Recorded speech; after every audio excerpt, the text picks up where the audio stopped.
used to work the night shift at a 24-hour gas station off an old highway in southern Arizona. It wasn't a busy place, just a two-pump station with a small convenience store attached. Most nights, I'd maybe see 10 customers total, mostly truckers or locals who worked late. The scariest thing I used to deal with was the occasional drunk driver or rattlesnake slithering near the trash bins. Until one night in November of 2018, when I realized not everyone who stops for gas is just passing through. That night started normal. I came in at 10 p.m., took over from the evening clerk, and started my routine. Cleaned the coffee area, restocked cigarettes, checked the register. It was freezing outside, wind howling through the cracks of the door. Around 1:15 a.m., a customer came in. Tall guy, mid-40s, wearing a gray hoodie and jeans. He didn't say anything, just walked to the back where we kept the coolers. I greeted him, but he didn't respond.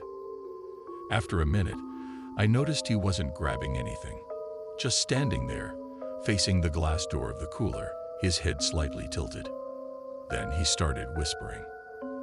I couldn't make out what he was saying.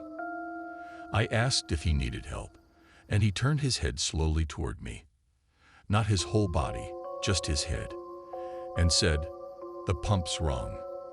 I looked outside through the window. There was no car at the pumps. I told him all the pumps were closed, and he just muttered something under his breath and walked out. He didn't buy anything. I watched him from behind the counter as he disappeared behind the station into the dark lot. 5 minutes later, I stepped out to check the trash bins, partly to see where he went. But he was gone. I shrugged it off, went back inside, locked the door just in case. About half an hour later, I was in the back stockroom doing inventory when I heard the bell at the front door chime. The sound it makes when someone enters. I froze. I knew I'd locked it. When I stepped out of the stockroom, the front door was closed again, but the bell above it was still gently swaying, as if it had just been pushed. The aisles were empty. Then I noticed something that made my stomach drop. There were wet footprints leading from the door to the counter, bare feet, and they stopped right in front of the register. I backed toward the office in the back, locked myself inside, and turned on the small security monitor. The cameras were low quality, grainy black and white feeds, but enough to see movement. On camera 2, which faced the front door, the man in the gray hoodie was standing just outside, facing the glass. Not moving, not knocking, just staring inside. Then the screen flickered, and when it came back, he was gone. I waited almost 20 minutes before stepping out again. The footprints had dried, but the front door still had faint smudges on the glass, handprints, like someone had pressed their palms against it. I made it through the rest of my shift with the lights on full and the radio blasting. But around 4:30 a.m., the phone rang. It wasn't the business line. It was the internal line that only the regional office used. When I answered, a woman's voice said, "This is security. We just got a call about a disturbance at your station. You okay?" I said, "Yeah, some guy was hanging around earlier, but he's gone now." The line was quiet for a second. Then she said, "Sir, the call came from your number." I looked at the phone in my hand. The call timer read 0:00, like it had never actually connected. Before I could even respond, the power cut out. The lights, the radio, the cooler hum, everything went dark except for the soft glow of the exit sign. Then on the glass door, I saw it. A faint reflection. The man. Standing inside the store. I couldn't see his face, but his head was tilted, the same as before. He slowly raised his hand and pointed at the back room. At me. I ran. Through the emergency exit, straight into the empty parking lot. I hid behind one of the dumpsters until sunrise. When my manager showed up at 6 a.m., I told him everything. We checked the security footage together, but most of it was static, corrupted. The only clear frame was at 4:28 a.m., 2 minutes before the power went out. In that frame, the man in the gray hoodie is standing at the counter, both hands on the glass, staring up at the camera. His mouth is open, but no sound. And his eyes are completely black. I worked the night shift at a shipping warehouse in Ohio for almost 3 years. It wasn't glamorous, just boxes, forklifts, and the smell of diesel and dust. There were 6 of us on the overnight crew, and we kept things light most nights, blasting music, racing pallet jacks, anything to fight the 3 a.m. slump. But there was one section of the warehouse none of us liked working near: Zone D. That's where all the old storage crates were kept, covered in dust and stacked 20 feet high. The company told us they belonged to clients who never came back for their shipments. Some of those boxes had been there since the 1990s. Zone D always felt colder than the rest of the building. And if you worked back there alone, you'd swear you could hear footsteps echoing between the aisles even when everyone else was on break.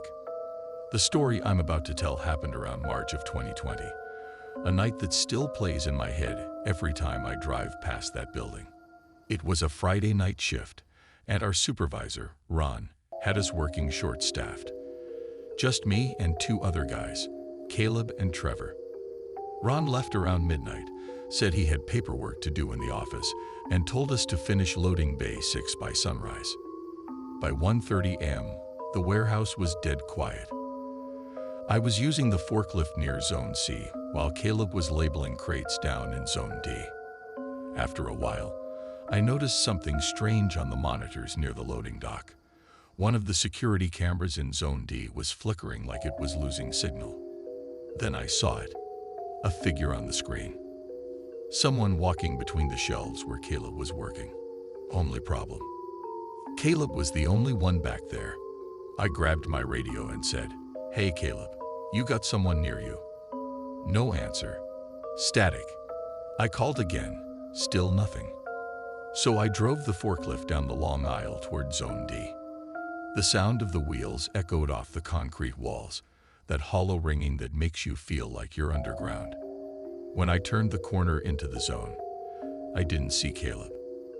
But one of the tall stacks of crates had been pushed slightly out of place, like something heavy had brushed against it. I parked, got off the forklift, and called out his name. A few seconds later, from somewhere deep in the rows, I heard him shout back, "I'm here." I followed the sound, weaving through the maze of crates. It got colder the farther I went. When I finally saw him, he was standing at the end of the row, staring at one of the large wooden crates. He looked pale, frozen. I asked, "What's wrong?" He pointed to the crate. It was partially broken, and inside, through the splintered wood, I saw a hand. At first, I thought it was fake, like a mannequin hand. But when I looked closer under my flashlight, I saw fingernails. Real ones. And something dark dried around them. Caleb backed up, whispering, "It moved, man. I saw it move." I didn't believe him until I saw it myself. The fingers twitched. Just once. I swear on my life. We both ran back toward the main floor and found Trevor near the dock. We told him everything. He laughed at first, said maybe it was a prank from another shift, until we dragged him to see for himself. When we got back to that same spot, the crate was still there, but the hand was gone. The splintered boards looked freshly pried apart, like something had pushed its way out. Caleb started freaking out, saying, I told you it moved." Trevor told him to shut up before he made it worse. Then, from somewhere behind us, deep in the stacks, came a long, low creaking sound, like wood bending under pressure. Then came footsteps, slow, heavy, dragging footsteps. We backed up fast, the flashlight beams shaking all over the walls. Then something toppled over. One of the metal racks slammed to the ground just a few feet away, throwing dust everywhere. We ran. Didn't even look back. By the time we reached the loading dock, the power went out, The entire warehouse went pitch black except for the glow of the emergency lights above the exits. In that dim red glow, I saw movement in the far distance, a tall figure standing still between the aisles, watching us. It didn't move. It didn't breathe. Just stood there, its outline barely visible. We ran outside and didn't go back in until the cops arrived. When they checked the crates the next day, they found something that made the whole thing worse. The broken crate. It was listed in the system as transferred in 1997. The manifest said it came from a mortuary supplier, full of medical training materials. But when they pried open the rest of the crate, they found human remains. Decomposed, but real. The coroner said the crate must have been mislabeled years ago. As for the hand we saw, they said it could have been dislodged somehow by rats or vibrations. That might explain everything. Except the footprints. Because the next morning, when daylight filled the warehouse, the cops found muddy footprints leading from Zone D all the way to the main door. Bare, human footprints. And they stopped halfway out the door. As if whatever came out turned back.